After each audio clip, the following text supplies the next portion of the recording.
சென்னை முழுவதும் கனமழை பெய்து வருகிறது. தாழ்வான இடங்களில் தண்ணீர் தேங்கியதால் வாகன ஓட்டிகள் அவதிக்கு ஆளாகினர். கூடுதல் விவரங்களை செய்தியாளர் ஹரிஹரனிடம் கேட்டு பெறலாம்.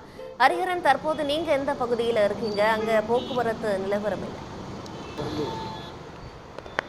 வங்கக்கடலில் நிலை கொண்டுள்ள காற்றழுத்த தாழ்வு மண்டலம் காரணமாக தமிழகம் உட்பட பல்வேறு பகுதிகளிலும் கனமழை பெய்து வருகின்றது.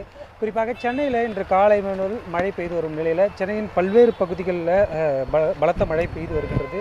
குறிப்பாக தற்போது நம் சாந்தோம் இருக்கோம். இந்த சாந்தோம் சாலையை பொறுத்த வரைக்கும் சாலைகள் முழுவதுமாக அந்த மழைநீர் பெருக்கெடுத்து ஓடுவதால் வாகனங்கள் சற்று ஊர்ந்து செல்கின்றன. இந்த பகுதியில் போக்குவரத்து காவல்துறையினர் இந்த போக்குவரத்தை சரி செய்யும் பணியிலும் ஈடுபட்டு வருகிறாங்க. இருந்தாலும் சாலை முழுவதுமாக இந்த மழைநீர் தேங்கி இருக்கக்கூடிய காரணத்தினால இந்த பகுதியில் வாகனங்கள் ஊர்ந்து செல்லக்கூடிய ஒரு நிலை இருக்கின்றது.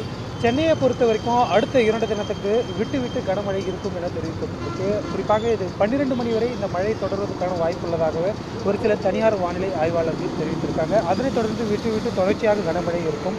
இந்த வங்கக்கடலில் நிலை கொண்டுள்ள ஆழ்ந்த காற்றழுத்த தாழ்வு மண்டலம் காற்றழுத்த தாழ்வு மண்டலமாக வலுப்பெறும் போது மழையின் தீவிரம் மேலும் அதிகரிக்கலாம் என தெரிகிறது. குறிப்பாக இது தற்போது தெற்கு இலங்கை கடற்பகுதியில் நிலை கொண்டுள்ள நிலையில் அது ஆழ்ந்த காற்றழுத்த தாழ்வு மண்டலமாக வலுப்பெற்று அதற்கு தொடர்ச்சியாக தமிழகம் மற்றும் வட இலங்கை பகுதிகளை நோக்கி நகரத் தொடங்கும் போது தமிழகத்தில் மழை தீவிரம் அதிகரிக்கும் என தெரிகின்றது. குறிப்பாக இன்று இரவை பொறுத்த வரைக்கும் டெல்டா மாவட்டங்கள் மற்றும் கடலூர் மாவட்டங்களில் அதிக கனமழைக்கு வாய்ப்பு இருக்குது. 2 நாட்கள் கழித்து தொடர்ச்சியாக சென்னையில் மழைக்கான வாய்ப்பு அதிகரிப்பதற்கான வாய்ப்பு இருக்கின்றது.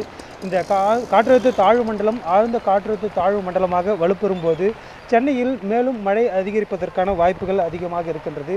இந்த சாந்தோம் பகுதியை பொறுத்த வரைக்கும் தொடர்ச்சியாக இந்த சாலையில் தண்ணீர் தேங்கி இருந்தாலுமே மழை குறைந்த பின்னராகவே இந்த சாலையில் தண்ணீர் முழுமையாக வடிந்துவிடும். தற்பொழுது குறைந்த நேரத்தில் மிக அதிகமான மழை பெய்து வருவதால் இந்த ஒரு சிரமம் ஏற்பட்டிருக்கு. தொடர்ச்சியாக இந்த பகுதியில் போக்குவரத்து காவலர்கள் இந்த வாகன போக்குவரத்தை சரி செய்யும் நிலையிலும் ஈடுபட்டு வருகிறாங்க. ஒரு முறை மழை குறைந்ததும் இந்த பகுதியில் முழுமையாக தண்ணீர் வடியும் என எதிர்பார்க்கலாம்.